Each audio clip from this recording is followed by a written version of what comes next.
Hello and welcome to another episode of Inside Beds. But of course, this month, we're not inside beds. I'm inside my own home, just like the rest of yous. But that doesn't stop us from putting a whole show together for you. So let's take a look at what we've got in store. In this month's programme, we'll be speaking to our VP Education and finding out what's going on with the new degree calculation system. We'll also be getting student views on studying in lockdown, and we'll give you our top tips on how to study when you're stuck at home. Also, TV worth staying in for? Not that you have a choice. We'll be getting the lowdown on the best of the box from Toby. Wow, loads to get through. But let's start with some glitz and glamour. Before this whole lockdown started, the prestigious Royal Television Society Awards were held in Norwich, and UOB was not up for not just one, but 2 awards. So, let's see what happened. The posh frocks and penguin jackets were out in force earlier this month at the Royal Television Society Student Awards in Norwich. The University of Bedfordshire was represented in 2 award categories, Best Comedy and Best Editing, for the student sketch show The Incomplete Guide to Everything. What we've done here is a typical bottle of ketchup actually contains 47% horse tranquilizers. The brainchild of TV alumni Toby Pope and Chloe Slocum, this near-the-knuckle 2-part comedy looked at a couple of mankind's main preoccupations, war and sex. For blokes, it's things like deodorant or aftershave. On one hand, you've got adverts of a slovenly git made to symbolise you, the audience, who then sprays himself with a magic formula and before you can say causes skin irritation, knock knock, what's at the door? It's a legion of beautiful women wanting sex. Our project's sort of a comedy piece. It's a mixture between sort of traditional comedy, similar to like old shows like Red Dwarf, Blackadder, Brass Eye, but we've sort of integrated it with a mixture of sort of more new and meta comedy that you'd find on platforms like YouTube. The quality of the competition was high. Some of the dramas and documentaries were of broadcast standard and showed off the strength of production talent in the east of England. Something? I'm guessing that's kind of a wind noise. Or is it just hiss? This sounds like wind. Maybe waves? Toby and Chloe narrowly missed out on the Comedy Award, but the disappointment didn't last too long, as a few moments later, Toby was announced as the winner of the Best Editing Award. Toby collected the award from ITV Anglia newsreader and former UOB student Becky Jago, and he was still in comedy mode as he collected his gong. No, I just want to say a big thanks to everyone involved. Absolutely unbelievable production. So thank you to my lecturer Anthony, emailing me every day, where's the content, Toby, where's the content? I got it finished in the end, Anthony, so that's what's important. Thank you very much. Once his feet finally touched the ground, Inside Beds managed to grab a few words with Toby.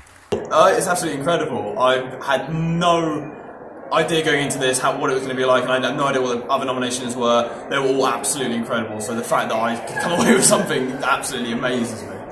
And with the Regional RTS Award in the bag, Toby has now been put forward for the national competition, which takes place in London later this year. Don't bet against him winning that one as well. A big congratulations to Toby. Well done. But that's not the last you're going to be seeing of him today. Nope. Stay tuned and you'll see him in action later on. Now, as many of you will know, the university changed their regulations on how undergraduate degrees were calculated a few months ago. So we decided to investigate why this change has happened. Let's take a look. The University of Bedfordshire has changed the way the students' degrees are calculated. Before it was changed, the previous system was the second year grades could be taken into account when calculating a student's final degree grade. But now a student's degree is only calculated on their third year results, where their second year results do not count towards their degree. We went asking second years of their opinion about this change. The only negative thing that I see from this is that students who did really well in their second year and go in their third year and don't do really well in their third year can't use their second year mark to fall back on. I do think that it's going to encourage people not to try very hard in their first and second year because they know that only third year counts towards their final overall degree. And I think it's going to put a lot of pressure on students who are anxious about examinations and assessments because it's all completely riding on their third year results. Okay, my opinion on the way universities calculate our degrees, to be honest, I feel like it gives students another chance, to be honest. I feel like the pressure's not on that much in second year, and it gives the students a chance to just get their stuff together. So third year is the final push. And now finding out our best result doesn't even count towards our final degree. It does, once again, it's annoying, it's frustrating. You come to uni, you do all this work, and then only 1 year of it counts. It almost like, what is the point of doing the other 2 years if our third year isn't there? We interviewed Vice President Education Daisy Johnson from BEDS-SU. We asked her to give us an overview of exactly what has changed. We asked Daisy to give a brief explanation of this change. So the QAA, which is the Quality Assurance Agency, tasked the university as well as multiple other universities to change the way they calculated their degrees because it was causing grade inflation by just choosing the good grades. So it was majority third year grades that were used, but if you didn't do quite well on a unit, then they used a second year grade to add up the credits so you did better, which was causing grade inflation. So that is why the degree algorithm had to be changed.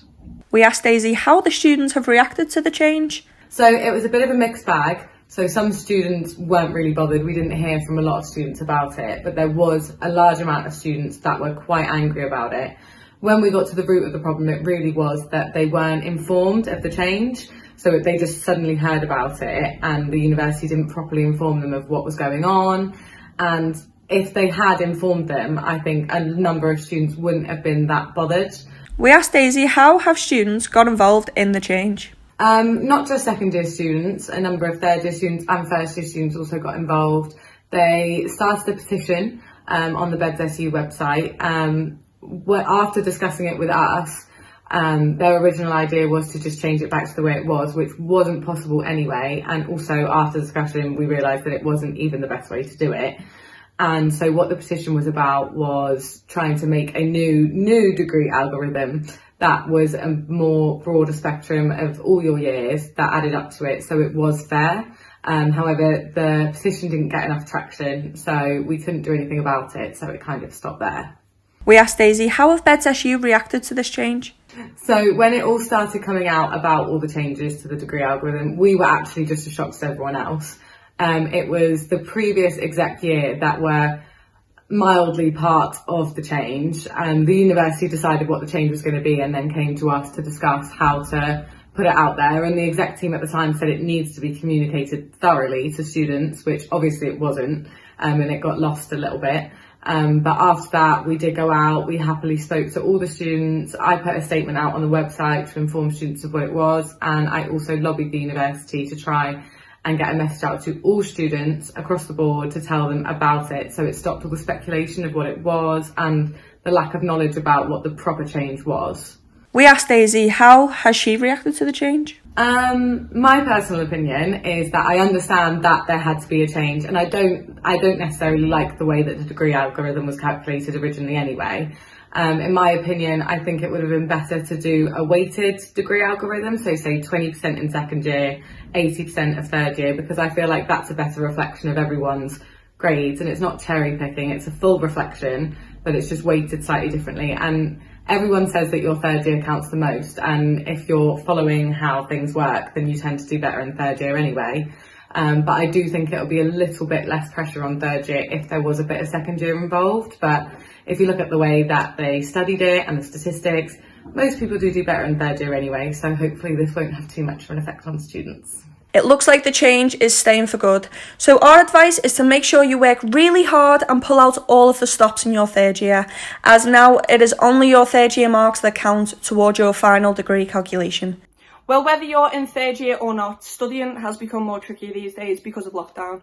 Our bedrooms have become our lecture theatres. But is there any upside to this whole new system?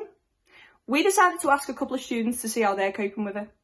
The University of Bedfordshire has closed down their campus due to COVID-19, where it has suspended face-to-face teaching and moved teaching online.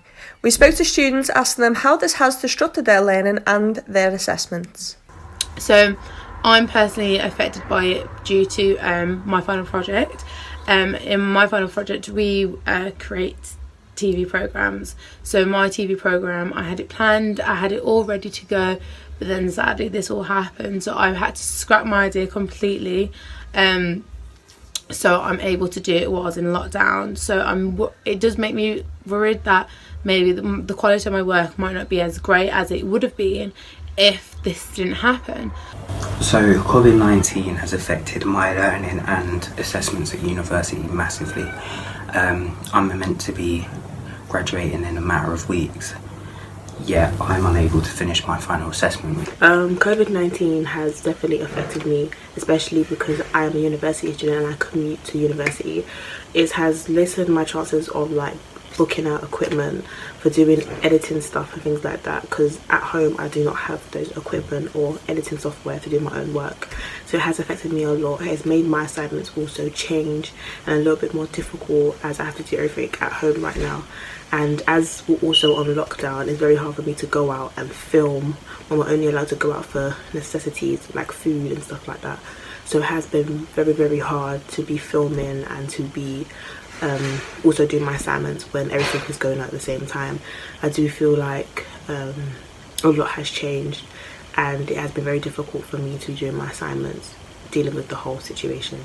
So being a theatre student, COVID-19 has affected my studies in a very big way, where for my final project we were hoping to put together this very kind of intricate theatre piece, which we obviously can't do anymore.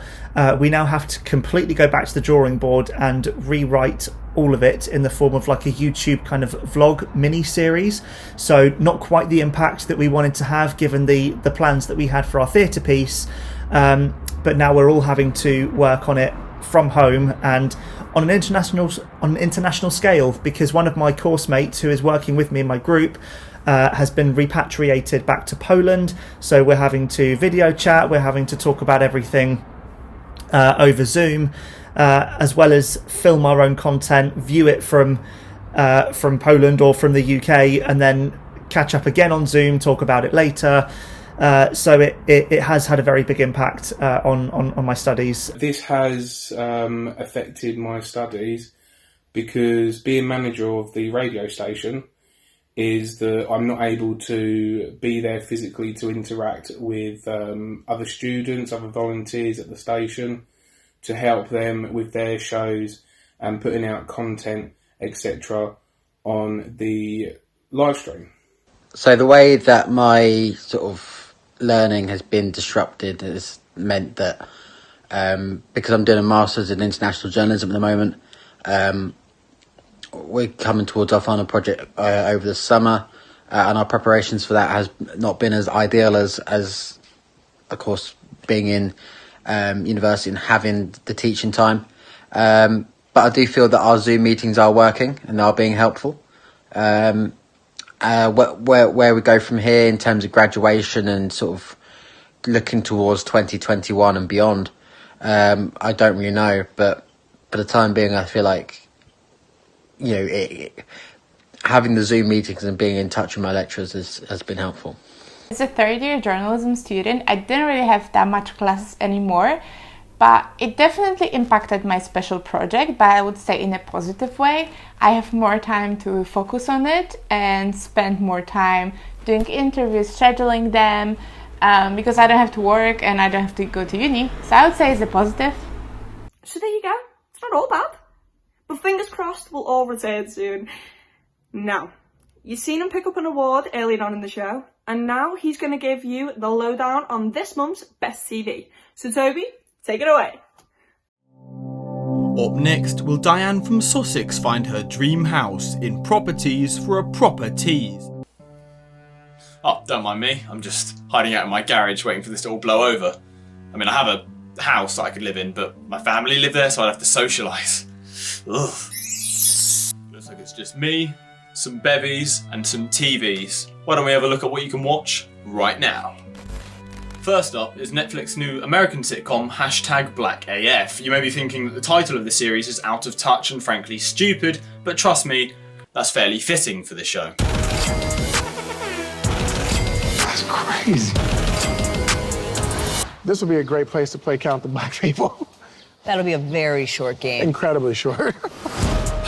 #BlackAF is a mockumentary-style sitcom based on the fictionalised life of Kenya Barris and his family adjusting to becoming very rich. I can't offer a black perspective on the series, so I consulted a number of online reviews to see how the representation of black culture holds up. And like this tower of cotton swabs, it doesn't hold up at all. At least if you're gonna shoot a gun, shoot it like that. Have you ever seen Boys in the Hood? Let's go. Would I recommend the series? It's got good parts. Episode 5 is good, but it's got a lot to be desired in both entertainment and representation. Give it a go if it sounds like your type of thing. Following that is ABC's new romantic comedy drama, The Baker and the Beauty. If you really believe that that's out there, then you shouldn't settle for anything less. Go find it.